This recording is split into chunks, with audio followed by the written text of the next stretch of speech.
and welcome back to another gluten-free, lactose-free and yeast-free baking video. How are we doing today? Today I'm going to be making the Acia-sy Peasy, I think that's the way of saying it, the Acia-sy Peasy Pizza from the Women's Health magazine, and I think that was their May 2016 edition. There are two things that are going on with this recipe. One, I liked it because we're now currently in Lent, so if you've given anything up, I'm hoping in terms of like sweets or anything, I'm hoping that this will help you along the way and give you something sweet to be able to have that isn't unhealthy. And two, I've changed up the sauce a bit. You are supposed to be putting a chia, or I don't know how you say it, a chia, something like that into this, and it was a chia puree. But I could not find that anywhere for love nor money, so I'm making it up. I'm actually combining what was the topping into the sauce, and I tried it and it tasted amazing, so I'm just going to go with it. So let's see how we get on. You will be needing the following equipment: scales, measuring spoons, a tablespoon, a knife, preferably a sharp one, but I can't find my sharp one, it's hidden somewhere, a measuring jug, a spatula, a fork, a rolling pin, a chopping board, some spray oil, a pen or pencil, some scissors, some baking paper, a blender or an electric hand whisk, 2 large mixing bowls, a baking tray or a pizza tray, whatever you have access to, and a cooling rack. You will also be needing the following ingredients. For your pizza dough you will be needing 170 grams of gluten-free plain flour plus some extra for rolling, 1 teaspoon of gluten-free baking powder, half a teaspoon of salt, 2 teaspoons of olive oil, and 115 millilitres of water. For your pizza sauce you will be needing 1 ripe banana mashed, 1 tablespoon of honey, 2 teaspoons of cocoa powder, and 50 grams of yogurt. I am using lactose-free yogurt, which I believe is Asda's own brand. And finally, for the toppings you will be needing 1 banana sliced and 2 tablespoons of pomegranate seeds. So, let's go!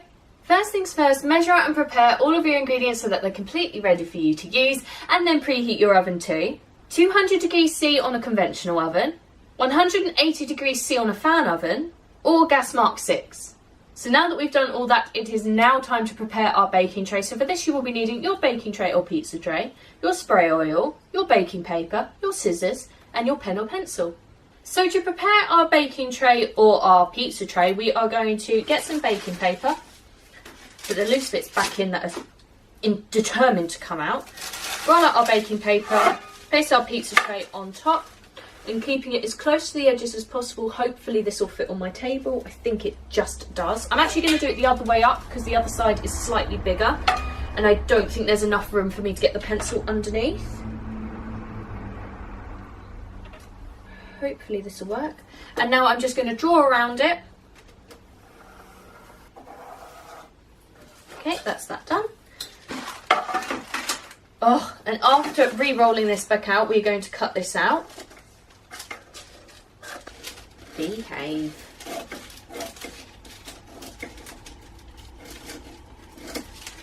Okay. Oh, drop in everything. Goodness. There we go. So now place your discarded bits off to the side. Really need to go through and sort all that out. And then actually what we're going to do is we're going to keep hold of this, because when I have found in the past rolling out my pizza dough, I find it a darn sight easier to actually roll it on baking paper, because then it's easier to transfer to the tray, pizza tray, baking tray, whatever you have access to, as I'll keep repeating. So that's that finished with, and then we are just going to give our pizza tray a quick spray with some spray oil so that it's ready for when the pizza is all rolled out, for it to just go on there. So now that that is all done, it is now time to begin making our pizza dough. So now we're going to place these off to the side until we're ready to bake and until we're ready to roll out our pizza dough. So now that we've done all that nasty prep work, it is now time to begin actually making our pizza dough. So for this we are going to be needing all of our pizza dough ingredients, our large bowl and our spatula. We are also going to be needing to remove all of our hand jewellery, as we are going to have to get our hands dirty for this one. So to start with, all we are going to do is place all of our dry ingredients into our mixing bowl. So that's the flour. By the way, this only makes one pizza, so one individual person's pizza. So if you want an actual recipe for the entire, well, to be able to make a whole load of pizzas, I will link that in the description below. Followed by our baking powder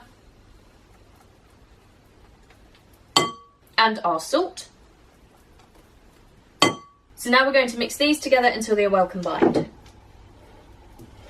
And now we're going to add our olive oil. Oh, when I get a better grip. There we go.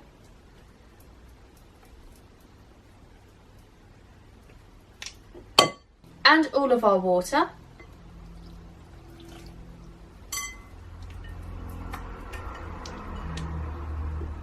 So we are now going to mix these all together until they are well combined. We are going to start off with the spatula and then it will become too tough for it, so then we'll move into doing it with our hands. You will know when this is finished because the mixture will be wet but not stiff.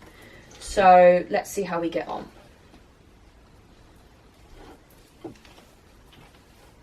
Blimey, that was quick. There we go. So let's get this lot off.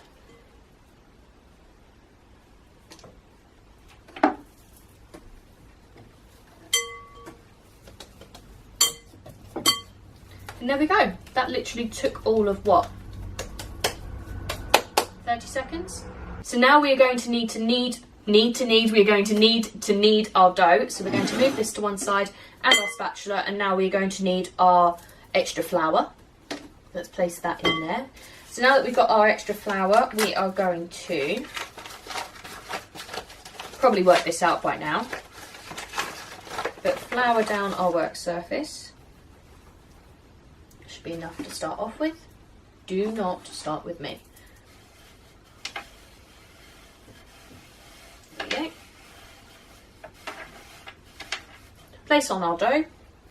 And now we're going to knead our dough for 4 minutes. I do this by reaching underneath it, stretching it forward with my palm, pushing forward, reaching over, and then turning 90 degrees to the left.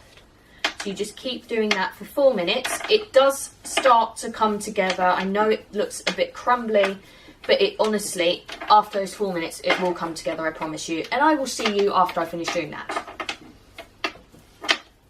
And that's my timer just gone off. So now it is time to begin rolling this lovely baby out. So for this we will be needing our flour and our rolling pin and our baking paper. Okay, so now that I've got that, I'm going to roll out my prepared baking paper somehow. Place some flour on it. This does not work when it's in a roll baking paper. Spread the flour all over the baking paper and then grab my dough. There we go. And place that on top. So that will hopefully keep that sort of like flat. And now we're going to roll this out. It's whatever thickness you want. Sorry, after we've floured the rolling pin. It's to whatever thickness you want it to be honest. I like mine quite thin, but obviously how thick you make it changes the cooking time. Hopefully I've got enough room for this rolling pin. Yes. Just going to take these ends off because that's what's holding it up from working. And I should have figured that out. It's the first time using this rolling pin, okay? I'm not very used to it. With the flour and goo. It's more of a square than a circle, if I'm honest, but you know, beggars can't be choosers. So this is about to the thickness that I like it, so I'm going to go and grab my pizza tray. And see, this is why I actually like rolling it out on the baking tray, because it is as simple as that. For transferring it over, I mean. You can create a crust for this, by the way. You just put your hand around the side and then sort of like move the sides into your hand and that will create a crust, but I'm not really interested in that for this. So now that this is all done and this is ready, we're going to place this into our preheated oven for 10 to 35 minutes, depending on the thickness of your pizza. After that time, we're going to remove it from the oven and then we are going to place it onto a cooling rack to cool completely, still in its tray. So now that our pizza base is cooked and out of the oven, just so you know, I knew it was finished cooking because when I pressed down in the middle of the pizza base, it was firm to the touch. So now that that's out and cooling and being left to cool completely, I think that now is probably a good time to begin making our pizza sauce. So for this, we will be needing all of our pizza sauce ingredients, our spatula, our second large mixing bowl, and our electric hand whisk or blender, whatever you have access to. So all we are going to do is basically add all of these ingredients to our mixing bowl, scraping down the sides as normal. starting off, oh goodness, with the bananas, although it doesn't matter what order you put it in. Our honey. Oh, I should have got boiling water. It's a lot easier to work with runny stuff if you've got a cup of boiling water with you, because the spatula will get hot and that'll just make it easier to move everything around. Our cocoa powder.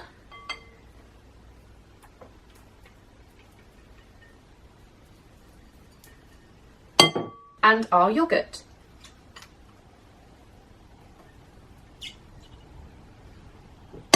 So now we're going to whisk these together until they form a nice smooth paste. Oh, too high. Okay, so that's really close to being done. So I am just going to quickly scrape down the sides with my spatula.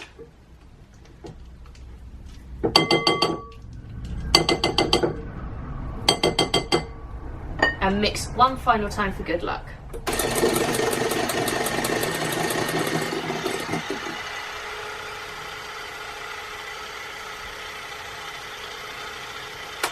So now that this is all done, I'm going to finish waiting for my pizza base to completely cool, and then I will see you after that.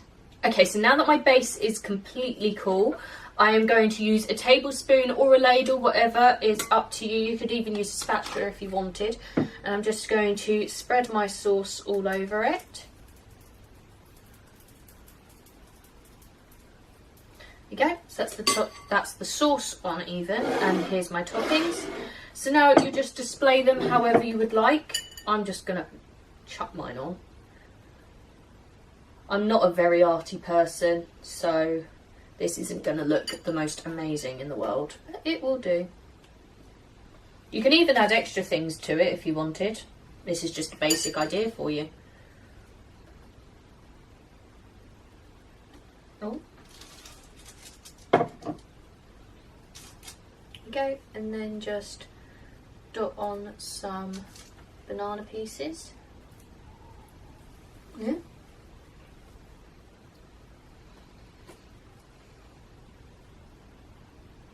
And there we have it.